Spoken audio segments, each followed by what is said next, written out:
Grup Vostok 68 AK prajurit Sakhalin di desa Konstantinopolskoye Ostrovskoye melemparkan rentetan granat dari UAV atau mengganggu rotasi musuh. Rekamannya ramai beredar di media sosial Telegram pada Senin 16 Desember 2024. Akibat dari serangan udara Rusia, sekelompok tentara Ukraina kalang kabut.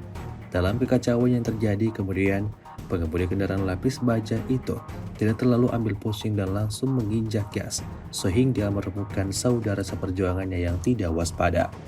Seperti yang terlihat dalam rekaman, ada banyak korban jiwa dalam insiden ini. Hingga video ini beredar belum ada tanggapan resmi dari pihak Kementerian Pertahanan Ukraina.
Download Tribun X sekarang, menghadirkan lokal menjadi Indonesia.